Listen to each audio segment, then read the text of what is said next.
नमस्कार दोस्तों, कैसे हो आप सभी। उम्मीद करती हूँ कि बहुत ज़्यादा अच्छे होंगे। तो दोस्तों आज का जो पेपर है ये बहुत ही मज़ेदार है। ठीक है, पेपर एक्चुअली वही है 25 जुलाई 2018 वाला, लेकिन मैं आपको बता दूं कि इस पेपर को करवाने के बाद मैं आपको एक पेपर एक क्लास में करवाऊंगी, क्योंकि अब वक्त नहीं है, अब टाइम आपके पास नहीं है कि आप मतलब ऐसे 20-20 10-10 क्वेश्चन ही करते रहोगे। अब एक काम करते हैं, लाइव सेशन आपके लिए लेके आते हैं और एक लाइव सेशन में एक पेपर कंप्लीट करेंगे, चाहे वो टीजीटी का हो चाहे वो पीजीटी का हो। ओके, ये बेटर रहेगा, क्योंकि इसके अलावा आपने मुझे और भी जिम्मेदारी दे रखी है कि मैम आपको वो टीचिंग मैथोलॉजी वाला पार्ट करवाना है। इसके अलावा जो छोटे छोटे कुछ पार्ट ऐसे हैं, ठीक है, जैसे कि राजभाषा वाला पार्ट है, भाषा विज्ञान के कुछ क्वेश्चन वहाँ से आते हैं, और हम व्याकरण की बात करें तो वहाँ से कुछ टॉपिक है जो मैं आपको कंप्लीट करवाऊंगी।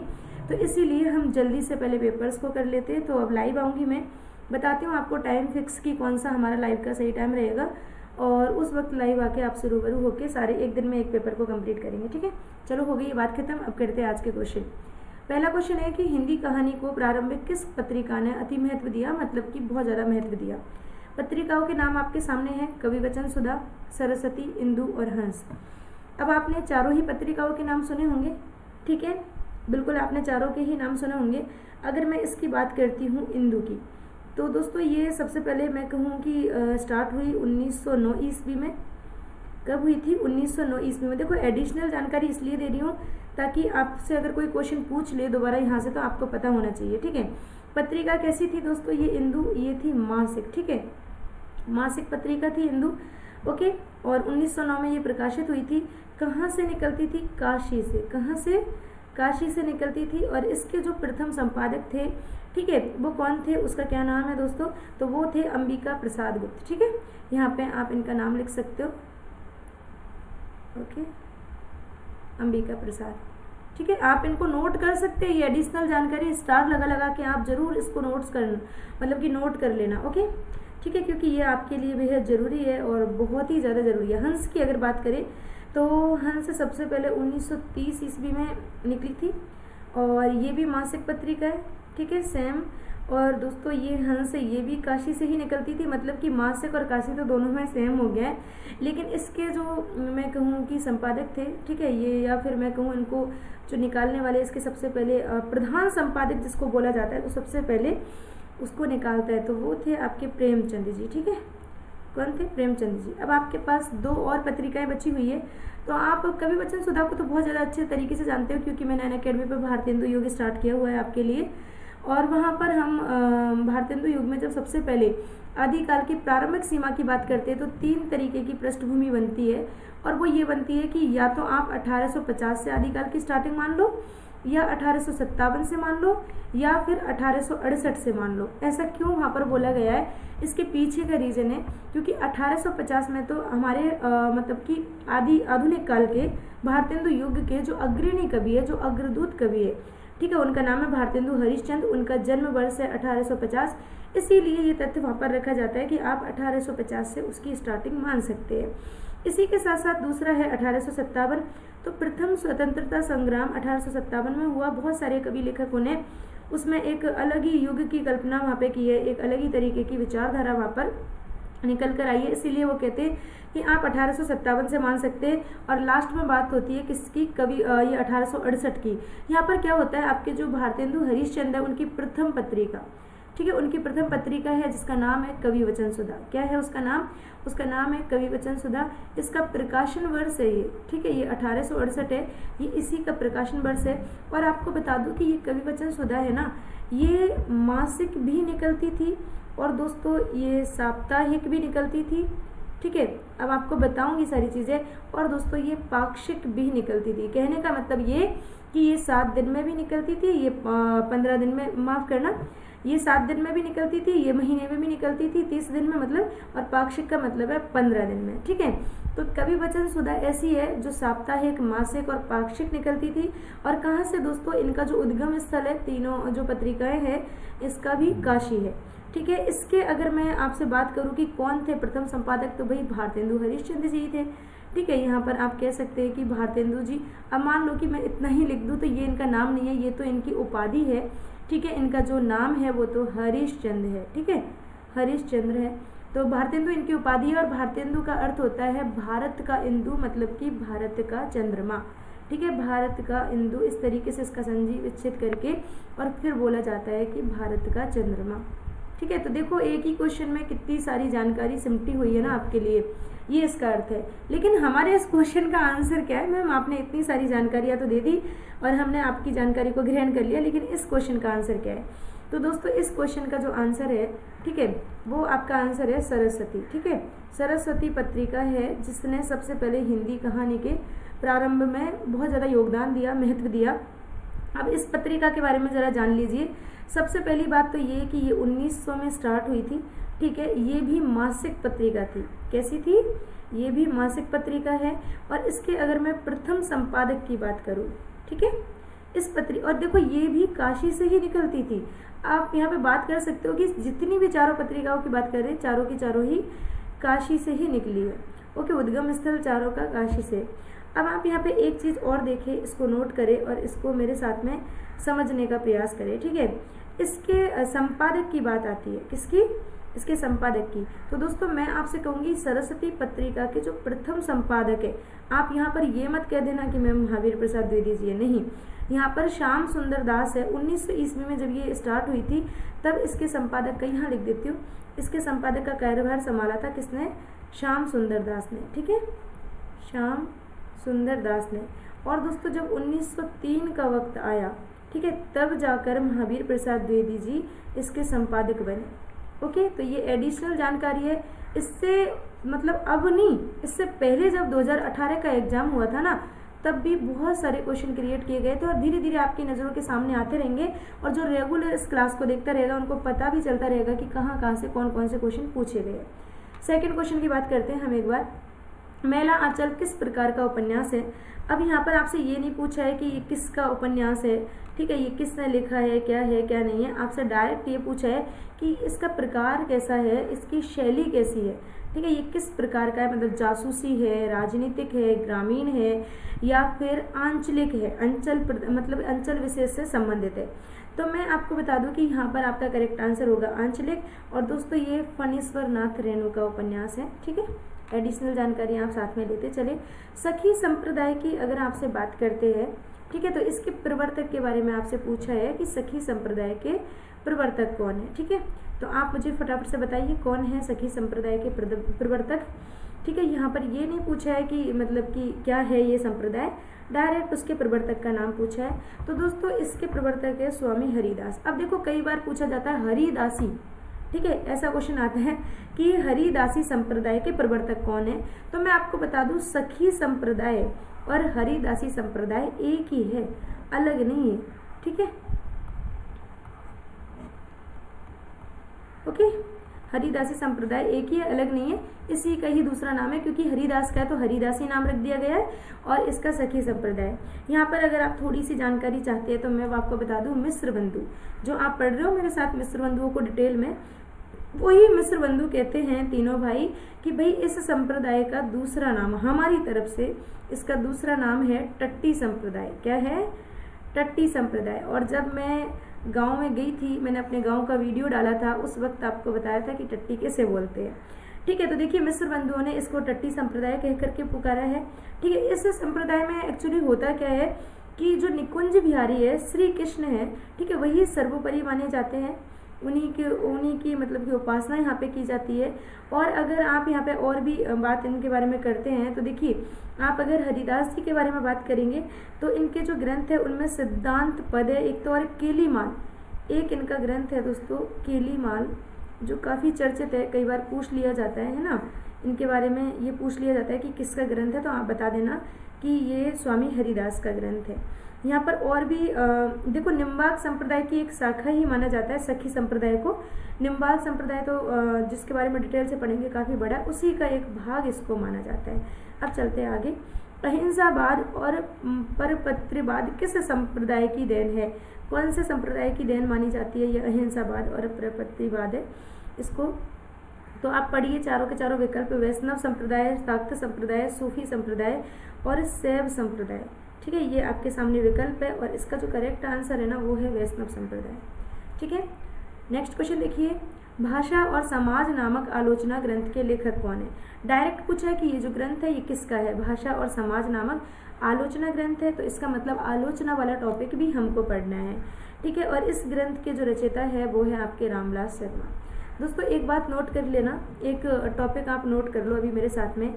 एक तो पत्र पत्रिकाओं वाला टॉपिक नोट कर लो, एक क्लास में कंप्लीट हो पाएगा क्योंकि बहुत सारी पत्र पत्रिकाएं ये करवानी है, क्योंकि यहाँ से क्वेश्चन पूछा जा रहा है, ठीक है। इसके बाद आप याद रखना कि जीवनी, ठीक है। इसके बाद आप लिख ले अपने पास में आत्मकथा, ठीक है।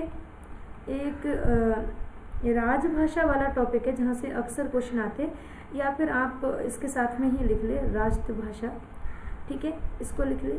एक दोस्तों आप लिख ले फीचर रिपोर्टाज।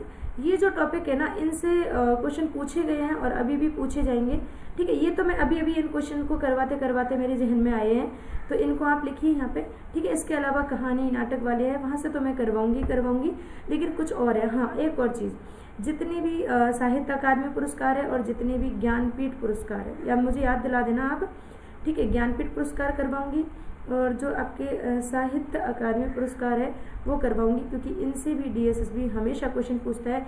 तो पुरस्कार, पत्र पत्रिकाएं, जीवनी, आत्मकथा, फीचर, रिपोर्टाज, रिपोर्ट, ठीक है, राष्ट्रभाषा, राजभाषा, ये टॉपिक बहुत इंपॉर्टेंट है, ये मुझे बता दीजिएगा, ठीक है। यहाँ तक हो चुका है, चलो चलते हैं नेक्स्ट क्वेश्चन की तरफ। और 36वां क्वेश्चन आपका आ गया ऊपर। भरत मुनि ने रसों की संख्या कितनी मानी? आपको याद हो तो हमारा जो फर्स्ट पार्ट था, ठीक है, DSSB के इस 25 जुलाई वाले पेपर का फर्स्ट पार्ट है, उसमें मैंने आपको रसों के बारे में खूब डिटेल से बताया हुआ है, और वहीं पर पढ़ा था कि भरत मुनि ने रसों की संख्या कितनी मानी? 8 मानी। अगर आपको वो संख्या आज याद है, ठीक है, आज याद है, अब तक याद है, तो आप कमेंट करके जरूर बताना कि वो 8 रस ये है जो भरत मुनि जी ने माने हैं, ठीक है। ओके, चलो आगे आ जाओ। और ये क्वेश्चन है बहुत प्यारा, इस क्वेश्चन को नहीं किया तो ये समझ लो कि आपने कुछ भी नहीं किया है, क्योंकि इसको डिटेल से पढ़ना भी जरूरी है हमारे लिए। यहाँ से क्वेश्चन हमेशा पूछे जाते हैं। पूछा है कि देखो, ये DSSB के इंग्लिश नेम नहीं दिए थे पेपर में, मैंने ही लिख दिए। गोल्ड स्मिथ है, अंग्रेजी कवि है, ये इंग्लिश के कवि है गोल्ड स्मिथ, ठीक है, ये इंग्लिश के कवि है गोल्ड स्मिथ। इनकी रचनाओं का हिंदी में अनुवाद किया है, और कौन कौन सी रचना का हिंदी में अनुवाद किया है? सबसे पहले तो इनकी एक रचना है हर्मिट, इसका किया है, डेजर्ट विलेजेस का किया है। तो वो किसने किया? यहाँ पे आंसर मैं आपको बता दूं, श्रीधर पाठक आपका आंसर है, लेकिन एडिशनल जानकारी आप लिख ले मेरे साथ में, क्योंकि इस बार अगर आपसे हर्मिट और डेजर्ट विलेज के बारे में पूछा गया है तो आगे चलकर आपसे दूसरा भी पूछा जा सकता है, ठीक है। आगे जाके और भी रचनाओं के बारे में आपसे पूछ लिया जा सकता है, तो आप मेरे साथ में एक बार लिख लें। देखो, सबसे पहले तो इस हर्मिट को ही लिख लेते हैं, ठीक है। पहली है हर्मिट, ये भी गोल्ड स्मिथ की रचना है, ठीक है। दूसरी है आपकी डेजर्ट ब्लेज, ठीक है, ये भी गोल्ड स्मिथ की रचना है। तीसरी रचना है दोस्तों ट्रेवलर, कौन सी है? ट्रेवलर, ये भी गोल्ड स्मिथ की रचना है। अब है तो सही, इनका हिंदी में अनुवाद भी किया, ये भी आपको पता है, लेकिन हिंदी में अनुवाद किया, उनका नाम क्या रखा? ये तो इंग्लिश नेम है इनके, ठीक है, ये तो इनके इंग्लिश नेम है, तो हिंदी के नाम क्या है इनके? तो देखिए दोस्तों, हिंदी के नाम आप इनके लिख लीजिए भले ही मेरे साथ में। मैं आपको बता दूं, ये हर्मिट है, इसका नाम तो एकांतवासी योगी, क्या है? लिख लेना पक्का, क्योंकि ये जो एडिशनल, देखो हिंदी साहित्य बहुत बड़ा है, भरमार है, अगर पढ़ने बैठो तो 5 साल बीत जाए तो भी पूरा नहीं हो पाएगा। लेकिन बात वो है कि एग्जाम के रिलेवेंट कौन सा है, कौन सा रहा है, वो जरूरी है। हर्मिट का इन्होंने हिंदी में अनुवाद किया एकांतवासी योगी के नाम से 1886 ईस्वी, ठीक है। उसके बाद डेजर्ट विलेज की अगर मैं आपसे बात करती हूँ तो दोस्तों इसका उजड़ गांव के नाम से, किस नाम से? उजड़ ग्राम के नाम से किया है, और ये कब किया है? ये 1889 ईस्वी में, ठीक है। इसके बाद ट्रेवलर की बात करती हूँ तो शांत पथिक, किस नाम से? शांत पथिक के नाम से। और जरूर ये जरूर बताइएगा कि आपको ये जो अतिरिक्त जानकारी देती हूँ ये कैसे, और जो अतिरिक्त जानकारी ये गंदी सी राइटिंग में जो लिखती हूँ ना, यहीं से क्वेश्चन आने वाला है अब जो एग्जाम देने वाले हो ना उसमें, ठीक है।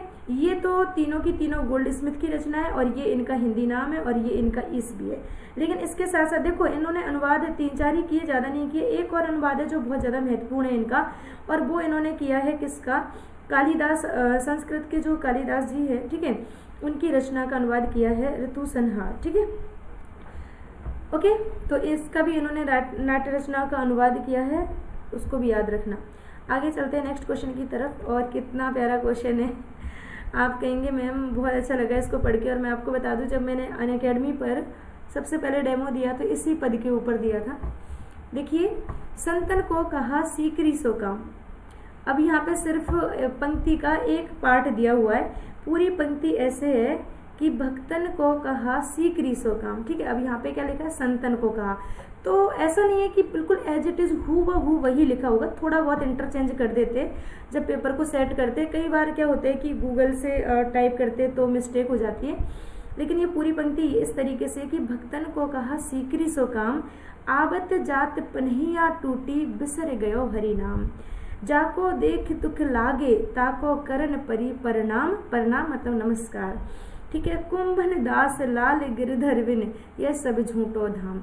ये है पूरी पंक्ति। और इसके ऊपर ऊपर की पंक्ति देखिए, आपसे पूछ ली गई है कि ये किसकी है। तो मैं आपको बताऊं कि एक बार अकबर ने इनको बुलाया था, कहाँ पर, फतेहपुर सीकरी में। तो इन्होंने कहा कि मैं तो कहीं भी नहीं जाऊं, ठीक है, अपने धाम को छोड़ के, अपनी जन्मस्थली को छोड़ के मैं कहीं नहीं जाऊंगा। इन्होंने मना कर दिया। क्यों इनको बुलाया गया, क्योंकि ये गाते बहुत अच्छा थे, ठीक है, इसीलिए इनको बुलाया गया वहाँ पे। तो इन्होंने मना कर दिया। फिर दोबारा संदेश आया कि अगर आप नहीं आएंगे तो आपके पास खुद ही बादशाह चल कर आ जाएंगे। तो इन्होंने कहा कि नहीं नहीं नहीं, मैं अपनी जन्मस्थली को, मेरे प्रभु के धाम को मतलब कि गंदा नहीं करना चाहता, चलो मैं खुद ही चला जाता हूँ। तब ये वहाँ पे जाते हैं, ठीक है। और मतलब ये ऐसे थे कि घर पर सुबह शाम भगवान के ध्यान में ही लीन रहते थे। तब ये कहते हैं कि भक्तन को कहा सीकरी सो काम, कि हमारे जैसे भक्तों को फतेहपुर सीकरी से क्या लेना देना है। फिर ये कहते हैं आवत जात पन्हिया टूटी, पन्हिया मतलब चप्पल। ये कहते हैं कि आते जाते रास्ते में मेरी चप्पल भी टूट गई है। कहते हैं कि आवत जात पन्हिया टूटी बिसर गयो हरि नाम, और जो मैं रोज रोज भगवान का नाम लेता हूँ आज भी मैं उसको लेना भूल गया हूँ, ये बात को कहते। फिर कहते जाको देखे दुख लागे ताको करन परी पर नाम, मतलब जिसकी शक्ल को देख के, जिसका नाम सुन के ही दुख होता है, बुरा लगता है, गुस्सा आता है, उसके सामने जाके प्रणाम करना पड़ेगा।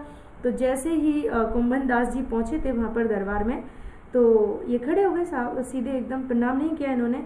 तो कुछ वहाँ पर जो लोग थे वो कह रहे कि प्रणाम करो बादशाह को, प्रणाम करो। तब ये पंक्ति इन्होंने बोली थी कि जाको देखे दुख लागे ताको करन परी प्रणाम, उसको कैसे प्रणाम करे। फिर कहते कुंभन दास लाल गिरधन बिन ये सब झूठो धाम। फिर कहते कि मेरे गिरधर के बिना, मेरे स्वामी के बिना, भगवान कृष्ण के बिना ये सब कुछ, ये धाम, ये लीला सब झूठी है। तो दोस्तों यहाँ पर मैंने आपको समझा तो दिया, लेकिन ये पंक्ति किसकी है, कुंभन दास जी की है, ठीक है। भक्तन को कहा सीकरी सो काम। हो सकता है कि इसकी दूसरी मतलब जो पंक्ति है वो पूछ ली जाए, तो आप इसको ध्यान रखिए। नाटक की समग्र सामग्री की सिद्धि किस साध्य के लिए की जाती है। तो दोस्तों नाटक की समग्र सामग्री की सिद्धि कार्य के लिए की जाती है, कार्य को अच्छे तरीके से संपूर्णता देने के लिए की जाती है। नेक्स्ट क्वेश्चन है, और काफ़ी प्यारा क्वेश्चन है कि ब्रह्म समाज की स्थापना किस वर्ष में हुई थी। अच्छा ठीक है, ये तो आपको मैं बता दूंगी कि कौन से वर्ष में हुई थी, लेकिन मेरा यहाँ पे जो आपसे सवाल है, ठीक है, वो सवाल ये है कि किसने की थी, ठीक है, किसने की थी। और ये किसने की थी का आंसर जो स्टूडेंट देगा, ठीक है, उसी से मैं समझ जाऊंगी कि पूरी वीडियो किसने देखी है, ठीक है, हमारी पूरी क्लास देखी किसने। इसीलिए क्वेश्चन लास्ट में ही रखूंगी रेगुलर, ठीक है, ताकि मुझे पता चले। तो दोस्तों ब्रह्म समाज की स्थापना की गई थी 1928 ईस्वी में, ठीक है, 1928 ईस्वी में इसकी स्थापना की गई थी। हालांकि आप पहले से भी इससे अवगत होंगे, लेकिन फिर भी क्वेश्चन आया है तो हमें करना है। तो चलो आज की क्लास में इतना ही, फिर मिलेंगे नेक्स्ट क्लास में। तब तक के लिए बाय बाय, अपना ख्याल रखो, मस्त रहो, अच्छे रहो। और हाँ, जो आगे वाले हमारे और भी पेपर है, करीब ये मान लो कि 10-15 पेपर है, वो सारे के सारे पेपर लाइव वीडियो में करवाऊंगी। उसकी पीपीटी मैंने तैयार कर ली। एक पेपर है जिसको मैंने हाथ से लिख के करवाया है, और लिखने की अलग ही अनुभूति होती है, बहुत अच्छा लगता है, इसीलिए। ठीक है दोस्तों, बाय बाय।